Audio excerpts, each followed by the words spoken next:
Pandian stores 4 எபிசோடில் நம்ம தங்கமயில் ரொம்ப மகிழ்ச்சியாக இருக்காங்க. ஏன்னா இது வரைக்கும் கோமதி அத்தை பொறுத்த வரைக்கும் மயிலை கொஞ்சம் டிஸ்டன்ஸில் வச்சு தான் பார்த்துட்டு இருந்தாங்க. ஏன்னா கோமதி மயிலை பார்த்தாலே கொஞ்சம் பிடிக்காது. மயில் பாண்டியன்ட்ட ரொம்ப அட்டாச்சாக இருக்காங்க. அதனால் கோமதிக்கு மயிலை பிடிக்காது. ஆனால் இந்த ராஜும் மீனாவும் சேர்ந்து டியூஷன் எடுக்க போன விஷயம் தெரிஞ்சதுக்கு பிறகு தான் கோமதி மயில் பக்கம் கொஞ்சம் சாஞ்சிருக்காங்க. எதாக இருந்தாலும் மயிலை கூப்பிட்டு தான் பேசுகிறது, மயிலுக்கு தான் சப்போர்ட் பண்ணுறது. பாண்டியன் சொல்கிற மாதிரி உண்மையிலேயே மயில் இந்த குடும்பத்துக்கு ஏற்ற ஒரு தங்கம் கட்டி தான் அப்படிங்கிற மாதிரி கோமதியும் மயிலை தூக்கி வச்சு ஆட ஆரம்பித்தாங்க. ஆனால் தங்க மயில் உண்மையிலேயே நல்ல பொண்ணு தான் அப்படிங்கிறதுக்கு ஆதாரமாக அந்த ராஜு மீனாவும் பண்ணது என்ன தப்பு இருக்குது போதாத்த. ஏதோ புருஷன் கஷ்டப்படுறாங்கன்னு சொல்லி அவங்க இப்படி ஒரு தப்பை பண்ணிட்டாங்க. அவங்க பண்ணது தப்பு தான் அத்தை. இருந்தாலும் சின்ன பொண்ணு தானே அவங்க, அதை நீங்கள் தான் மன்னிச்சு ஏற்றுக்கணும்ல அத்தை. அதுக்காக நீங்களும் அவங்கள வெறுத்து ஒதுக்கிட்டீங்கன்னா பாவம் என்ன பண்ணுவாங்க அப்படிங்கிற மாதிரி மயில் சென்டிமெண்ட்டாக கோமதிட்ட பேச, கோமதியும் மயில் சொன்ன விஷயத்தெல்லாம் கேட்டு அப்படி உருகி போய் மீனாக்கிட்டேயும் ராஜுக்கிட்டேயும் பேச ஆரம்பிச்சிடறாங்க. ஸோ மீனாவுக்கும் ராஜுக்கும் இப்போ மயிலை பார்க்கும்போது இவங்க உண்மையிலேயே நல்லவங்களா கெட்டவங்களா அப்படிங்கிற அளவுக்கு ஒரு சந்தேகம் வருது. ஏன்னா இது வரைக்கும் நம்மளை எப்போதுமே யார்கிட்டையாவது கோத்து விடுறதுல முதல் வேலையாக இருக்கிறது தங்கமயிலக்கா தான். அப்படி இருந்த அதே தங்கமயிலக்கா இன்றைக்கி கோமதி அத்தைகிட்ட போய் நமக்காக பேசி புரிய வச்சு நம்மக்கிட்ட அவங்கள பேச வச்சுட்டாங்க. இதெல்லாம் வச்சு பார்க்கும்போது மீனாவுக்கும் ராஜுக்கும் தங்கமயிலக்காவை நம்ம தான் தப்பாக புரிஞ்சிட்டோமோ அப்படிங்கிற மாதிரி அவங்களுக்குள்ளேயே ஒரு கில்ட்டி ஃபீலிங் வருது. இந்த பார்த்த தங்கமயிலுக்கு அப்பா இது வரைக்கும் பாண்டியன் மாமா மட்டும்தான் நம்மளை ரொம்ப பெருமையாக பேசுவார். இப்போது மீனா, ராஜு, கோமதின்னு சொல்லி எல்லாருமே நம்ம பக்கம் வந்துட்டாங்க. ஸோ இந்த குடும்பத்தை பொறுத்த வரைக்கும் நாம் தான் எல்லாமே அப்படிங்கிற மாதிரி எல்லாம் நம்புகிறாங்க. இதுவே போதும் இப்போதைக்கு அப்படிங்கிற மாதிரி தங்கமயில் யோசிக்கிறாங்க. இந்த நேரத்தில் தங்கமயில் உடனே பாக்கியத்திட்ட சொல்லாமல் இதை அப்படிங்கிற மாதிரி கால் பண்ணுறாங்க. கால் பண்ணி, அம்மா அம்மா என்ன பண்ணுற? இங்கே தாம்மா இருக்கேன் வீட்டில். அம்மா இன்றைக்கி நான் ஒரு விஷயம் பண்ணேம்மா. அந்த ஒரே விஷயம் இப்போது மீனா, ராஜு, கோமதி அத்தை எல்லாருமே என்னை தூக்கி தலையில் வச்சு கொண்டாடிட்டு இருக்காங்கம்மா. அவங்களுக்கெல்லாம் இப்போ நான் மிகப்பெரிய ஒரு விஷயம் பண்ண மாதிரி நினைக்கிறாங்க என்னைய அப்படின்னு சொல்ல, என்னம்மா இல்லை என்ன பண்ண அப்படி? அதாம்மா அந்த ராஜு டியூஷன் எடுக்க போயிருந்தால அந்த விஷயம் தெரிஞ்சு அதுக்கு காரணம் மீனா தான் சொல்லி வீட்டில் பெரிய பிரச்சனை நடந்துச்சு. அதனால் கோமதி அத்தை மீனாக்கிட்டேயும் ராஜுக்கிட்டேயும் பேசுகிறதே கிடையாது. அவங்களும் எவ்வளோ கஷ்டப்பட்டாங்க பேசுகிறதுக்கு. ஆனால் கோமதி அத்தை ஒரே முடிவாக இருந்துட்டாங்க. ஆனால் அப்படி இருந்த கோமதி அத்தைக்கிட்ட நான் போய் பேசின உடனே அவங்க அப்படியே மனசு மாறி இப்போ மீனாக்கிட்டையும் ராஜுக்கிட்டையும் பேச ஆரம்பிச்சிட்டாங்கம்மா. எனக்கு ரொம்ப பெருமையாக இருந்துச்சு. ஏன்னா எல்லாருமே நான் அவ்வளோ பெருமையாக பேசினாங்க. ஸோ மயிலக்கா தான் மயிலக்கா தான் மயிலக்கா பேசி இப்போ அத்தையவே சரி பண்ணிட்டாங்கன்னா பார்த்துக்கேன் அப்படிங்கிற மாதிரி தன்னை பற்றிலாம் புகழ்ந்து பேசிகிட்டு இருக்காங்கம்மா இங்கே அப்படின்னு சொல்ல, ஏண்டி மயில் உனக்கு அறிவே இருக்காதடி? ஏண்டி நான் உன்கிட்ட என்ன சொன்னால் நீ ஏண்டி இப்போ இந்த வேலைலாம் பார்த்துட்ருக்க அப்படிங்கிறாங்க. என்னம்மா இங்கே இருக்கிற எல்லாருமே என்னை எவ்வளோ பெருமையாக பேசுனாங்க, அதை போய் உன்கிட்ட சொல்லான்ட்டு வந்தால் நீ திட்டுற அப்படின்னு கேட்க, உடனே பாக்கிய சொல்கிறாங்க, ஏன் மயில் நான் உன்னை என்ன சொன்னேன்? இந்த பேங்க் லாக்கரில் வச்சுருக்க நகையெல்லாம் வீட்டுக்கு எடுத்து வந்த உடனே எப்படியாவது அதை எடுத்து என்கிட்ட கொடுத்துட்றி. ஏன்னா நீ போட்டிருக்கிறதெல்லாம் கவரிங் நகைன்னு தெரிஞ்சதுன்னா கண்டிப்பாக உன் வாழ்க்கைக்கு பிரச்சனை வரும்னு சொன்னல.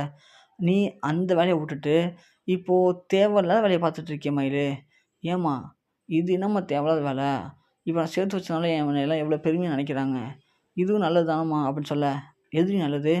இப்போது மீனாவும் ராஜும் பேசாமல் இருக்காங்களா கோமதிக்கிட்ட. அதனால் கோமதி அந்த 2 பேர் மேலே மட்டும்தான் கோவமாக இருப்பாங்க. ஸோ எல்லாருமே இப்போது அந்த 2 பேர் மேலே கோவமாக இருக்காங்கல்ல. அப்போது இவங்களை சமாதானப்படுத்தி வச்சுட்டோன்னா அவங்க அடுத்து என்ன பண்ணுவாங்க? அவங்க அந்த சண்டையெல்லாம் மறந்துடுவாங்க எல்லாருமே. அப்புறம் அடுத்தது உன் பக்கம் திரும்பிடுவாங்க. அவங்கெல்லாம் ஏதோ ஒரு சண்டையில் இருந்தால் தான் அவங்களுக்கு அதை பற்றி மட்டும் யோசிச்சிட்டே இருப்பாங்க. வேறு எந்த பிரச்சனையும் அவங்களுக்கு முக்கியமாக தெரியாது. அவங்க நார்மல் ஆகிட்டாங்கன்னா அடுத்தடுத்த பிரச்சனை நோக்கி போயிடுவாங்கல்ல. ஏன் மயில் இப்படி உன் தலையில் நீயே மண்ணை வாரி போட்டுக்கிறியே? உன் பக்கம் 1008 பிரச்சனை இருக்குது. நீ எம்ஏ படிச்சிருக்கியா? இல்லை. 80 பவுன் நகை போடுறோன்னு சொன்னோம், அது கவரிங் நகை. இப்படி நிறைய தப்பு நான் பண்ணிகிட்ருக்கோம். அப்படி இருக்க தப்பெல்லாம் அவங்க கண்டுபிடிச்சிட மாட்டாங்களா? ஏன்டி கிறுக்கு, நான் சொல்கிறத கேளு மயில். நீ முதல்ல அந்த நகை எல்லாத்தையும் எடுத்து வந்து என்கிட்ட கொடுக்குற வழியை பாரு. அதுக்கு எதனா ஒரு திட்டத்தை போடு. அந்த திட்டத்தைப்படி செயல்பட்டால் மட்டும்தான் நீ மாட்ட மாட்ட. இல்லைனா நீ மாட்டிப்ப மயில் பார்த்துக்கோ அப்படிங்க. என்னம்மா காலையிலேயே உனக்கு ஃபோன் பண்ணாலே போதும், ஏதாவது குழப்பி விட்ரு என்னைய. இப்போ எனக்கு திரும்பவும் தலை வலிக்குது எனக்கு. போ நீ சொன்னதெல்லாம் கேட்டு. இப்போ நான் என்னம்மா பண்ணுறது அப்படி மாதிரி மயில் கேட்குறாங்க. உடனே பாக்கியா சொல்கிறாங்க, மயிலு நான் ஒரு பிளான் போட்டிருக்கேன். நீ நகை எல்லாத்தையும் எடுத்து பத்திரமா வை. நான் இப்போ வீட்டுக்கு வரேன். நான் சொல்லி அந்த நகையெல்லாம் இங்கே எடுத்து வந்துடுறேன். எடுத்து வந்து எல்லாத்தையும் பாலிஷ் போட்டு வச்சுருவோம். ஏன்னா இந்த நகையெல்லாம் வீட்டில் வச்சுருக்க. ஒரு வேளை யாராவது பார்த்துட்டான்னு வச்சுக்கேன், கண்டிப்பாக இது பிரச்சனை ஆகிடும் மயிலு அப்படின்ற மாதிரி பாக்கியா ஒரு பக்கம் சொல்கிறாங்க. சரிம்மா அப்படின்னு சொல்லிட்டு தங்கமயில் அந்த நகை எல்லாத்தையும் எடுத்து வைக்கிறாங்க. இந்த இடத்துல பாக்கியா உடனே பிளான் பண்ணி நேராக கிளம்பி மயில் வீட்டுக்கு வராங்க. மயிலுடைய அம்மா வரதை பார்த்த கோமதிக்கு கொஞ்சம் ஷாக்காக இருக்குது. என்ன சம்மந்தி சம்மந்தமே இல்லாமல் இந்த நேரத்தில் வந்திருக்காங்கன்னு சொல்லிட்டு, வாங்க சம்மந்தி உட்காருங்க, நல்லா இருக்கீங்களா, காஃபி சாப்பிட்றீங்களா அப்படின்னு சொல்லிட்டு காஃபி போட போகிறாங்க. போட்டு வந்து கொடுத்துட்டு பாக்கியத்தோட கோமதி பேசிகிட்டு இருக்காங்க. என்ன சம்மந்தி என்ன திடீர்னு வந்திருக்கீங்க அப்படின்னு கேட்க, என்ன சம்மந்தி திடீர்னா பசங்களுக்கு கல்யாணம் ஆகி 3 மாதம் ஆக போகுது, அப்புறம் அடுத்த கட்ட நடவடிக்கை பார்க்குறது இல்லையா நம்ம அப்படிங்கிறாங்க. என்ன சம்மந்தி சொல்கிறீங்க, என்ன பண்ணணும் இப்போது அப்படின்னு சொல்ல, என்ன சம்மந்தி உங்களுக்கு தெரியாதா, தாலி பிரித்து கோக்கணும், அப்புறம் தீபாவளி வரப்போகுது, தலை தீபாவளியில் அதுக்கு ட்ரெஸ் எடுக்கணும், அதுக்கு நகை செய்யணும், நிறைய விஷயம் இருக்குது சம்மந்தி. இது ஒரு ஃபங்க்ஷன் மாதிரி செஞ்சால் தானே நல்லாயிருக்கும் அப்படிங்கிற மாதிரி சொல்கிறாங்க. உடனே கோமதி அதுக்கு சொல்கிறாங்க, ஆமாம் சம்மந்தி ஞாபகமே இல்லை பாருங்களேன். ஆனால் தங்கமயிலுக்கு முன்னாடி தான் பசங்க விருப்பப்பட்டு கல்யாணம் பண்ணி வந்த 2 பேர் இருக்காங்க. அவங்களுக்கும் இது தலை தீபாவளி தான். ஸோ அவங்களுக்கும் தாலி பிரித்து போடுறதுலேருந்து அவங்களுக்கும் இந்த ட்ரெஸ் எடுக்கிறது, பட்டு புடவை, நகைன்னு செய்யணும். அப்போது எல்லாத்தையும் ஒரே ஃபங்க்ஷனாக வைக்கிறது நல்லதுன்னு நினைக்கிறேன் சம்மந்தின்னு சொல்ல, உடனே கோமதி சொல்கிறாங்க, சரி சம்மந்தி பாண்டியன் வர நேரம் தான் இது, அவர் வரட்டும், அவர்கிட்ட வர சொல்லிட்டு போயிடலான்னு சொல்கிறாங்க கோமதி. அதுக்கு இந்த இடத்துல பாக்கியம், வரட்டும் சம்மந்தியை பார்த்து நான் சொல்லிட்டு போகிறேன் அப்படிங்கிறாங்க.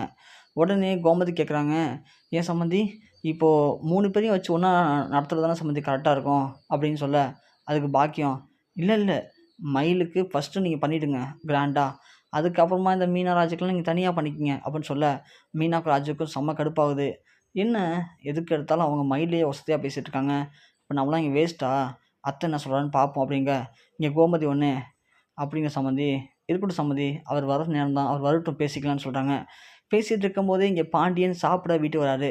வந்த உடனே இங்கே தங்கமயில் அம்மாவை பார்த்தோன்னே, வாங்க சம்மந்தி எப்போ வந்தீங்க, சாப்பிட்டீங்களா, ஏம்மா எதாவது கொடுத்தீங்களா காப்பி தண்ணி அவங்களுக்கு அப்படின்னு சொல்ல, கொடுத்தாங்க அப்படின்னு சொல்லிட்டு, என்ன சம்மந்தி என்ன விஷயம் அப்படின்னு கேட்கும்போது இவங்க நான் இதை சொல்கிறாங்க, இதுமாரி பண்ண போகிறேன்னு சொல்லிட்டு. உடனே பாண்டியன் சொல்கிறாரு, அப்படிங்களா சரி பண்ணிவிடுவோம், இதில் என்ன இருக்குது அப்படின்னு சொல்லவும், இங்கே மீனாவுக்கும் ராஜுக்கும் செம்ம கடுப்பாகுது. என்ன அப்படி அவங்க மட்டும் வசதியா இங்கே அப்படின்னு சொல்லிட்டு. பாண்டியன் அப்போ தான் சொல்கிறாரு, இந்த இவங்க பாக்கியத்துக்கிட்ட, ஆனால் சம்மந்தி நீங்கள் சொன்ன மாதிரி ஃபங்க்ஷன் பண்ணிடலாம், ஆனால் தனித்தனியாக கிடையாது, 3 பேருக்கும் சேர்த்து ஒன்றா தான் பண்ண முடியும், அப்போ தான் கரெக்டாக இருக்கும் அப்படின்னு சொல்கிறாங்க. சரின்னு சொல்லி பாக்கியம், சரி சம்மந்தி உங்கள் விருப்பம் அப்போ அப்படின்னு சொல்லிடுறாங்க.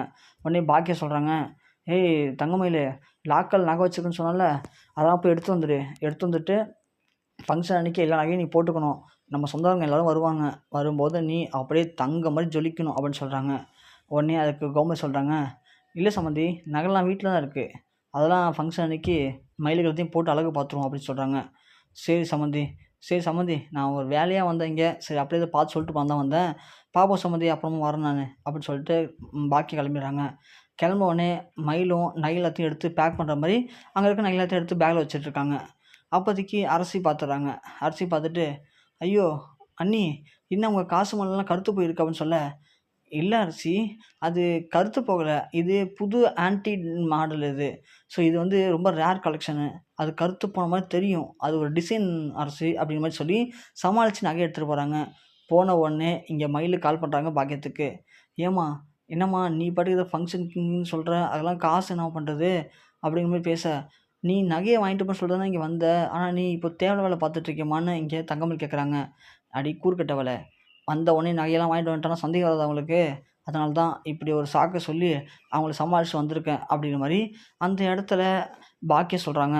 சரிம்மா எவ்வளோ சீக்கிரம் இந்த கவரி நகையெல்லாம் எடுத்துகிட்டு போய் நீ பாலிஷ் பண்ணுறியோ பண்ணிவிடுமா, யாராவது இதெல்லாம் கவரி நகை தான் தெரிஞ்சுன்னு வச்சுக்கேன், நான் சுத்தமாக மாட்டிப்பேம்மா அப்புறம் நான் அப்படிங்கிற மாதிரி மயில் பேச, இந்த பக்கம் மீனா இதை காதில் வாங்கிடுறாங்க. ஓ இதெல்லாம் கவரி நகையா, அப்போது தங்கமயிலாக்கா ஒரு ஃபோர்ஜரி தான் பண்ணுறாங்களா, இது போதுமே அப்படின்னு சொல்லிட்டு நேராக மீனை வராங்க. இங்கே கோமதியும் பாண்டியனும் என்ன பண்ணலாம் ஃபங்க்ஷனுக்குன்னு யோசிச்சுட்டு இருக்கும்போது, இதுக்கு தான் நீங்கள் தங்கமயில் அக்காவை தூக்கி வச்சு கொண்டாடுறீங்களா, ஆனால் அந்த அக்கா எது சொன்னாலும் நம்பிடுறீங்க, நாங்கள் சொன்னால் மட்டும் நம்ப மாட்டீங்க, தங்கமயில் அக்கா போட்டிருந்த நகை எல்லாமே கவரிங் நகையாம், அதனால தான் இவங்க இப்போது இப்படி ஒரு திட்டம் போட்டுட்ருக்காங்க. ஃபங்க்ஷன் வைக்க போகிறோம் அப்படின்லாம் சொல்லி. அந்த நகையெல்லாம் எடுத்து எடுத்து பாருங்க. அப்போ தெரியும். தங்கமயில் அக்கா உங்கள எந்த அளவுக்கு ஏமாத்திருக்காங்க அப்படிங்கிற மாரி இந்த இடத்துல மீனா பேச, பாண்டியன் உடனே கடுப்பாகுறாரு. கோமதி அவள கம்முனு போ சொல்லிடு. தேவையில்லாம பிரச்சனை பண்ண வேணாம். எப்போ பார்த்தாலும் யாரையாவது ஏதாவது சொல்லி பிரச்சனை பண்ணுறதே அவளுக்கு வேலையா இருக்கு அப்படிங்கிற மாரி பாண்டியன் சொல்ல, மீனா உடனே கொந்தளிக்கிறாங்க. அத்தை எனக்கு எதுவும் பிரச்சனை கிடையாது. நீங்க நம்பலன்னா மயிலக்காவ கூப்பிட்டு அவ நகைய எடுத்து சொல்லுங்க. செக் பண்ணி பாருங்க. உங்களுக்கே புரியும். அப்ப சொல்லுங்க. நான் தான் இந்த வீட்ல பிரச்சனை பண்றேன் அப்படிங்கிற மாரி சொல்றாங்க. உடனே அந்த இடத்துல கோமதி மயில கத்துறாங்க. மயில் அங்கேருந்து வந்து, "மயில் உன் நகையெல்லாம் போய் எடுத்துட்டு வா போ" அப்படின்னு சொல்ல, தங்கமயிலுக்கு ஒரு சந்தேகமா இருக்கு. "ஏன்டா இப்ப போய் நகை எடுத்து வர சொல்றாங்களே" அப்படின்னு சொல்லிட்டு. அதே மாரி வேற வழியே இல்லாம அந்த நகைய போட்டு பார்க்குறாங்க. ஸோ போட்டு பார்க்கும்போது தான் தெரியுது அது எல்லாமே கவரிங் தான் அப்படிங்கிறத கண்டுபிடிச்சுறாங்க. உடனே மீனா சரமாரியா பாண்டியன கேள்வி கேட்குறாங்க. பாண்டியன் கூனி குறுக்கிறாரு அசிங்கம் தாங்காம. ஸோ இப்படியாப்பட்ட ஒரு மோசமான பொண்ணுக்காக நம்ம மருமகள் நம்ப இந்த அளவுக்கு திட்டியிருக்கோமேன்னு சொல்லி தங்கமயில் மேல ரொம்பவுமே கொந்தளிக்கிறாரு பாண்டியன். ஒரு பக்கம் மீனா தங்கமயில் அக்கா பண்ண எல்லா பித்தலாட்டத்தையும் சொல்றாங்க. அதெல்லாம் கேட்க பாண்டியனுக்கு ரொம்பவுமே வந்து பார்த்தோன்னா, ஹார்ட் அட்டாக் வந்துரும் போல. அந்த அளவுக்கு இந்த பொண்ணு ஏமாத்திருக்காளே அப்படிங்கிற உச்சக்கட்ட கோபத்தில தங்கமயில் கழுத்த புடிச்சு வெளிய தள்ளுறாரு பாண்டியன்.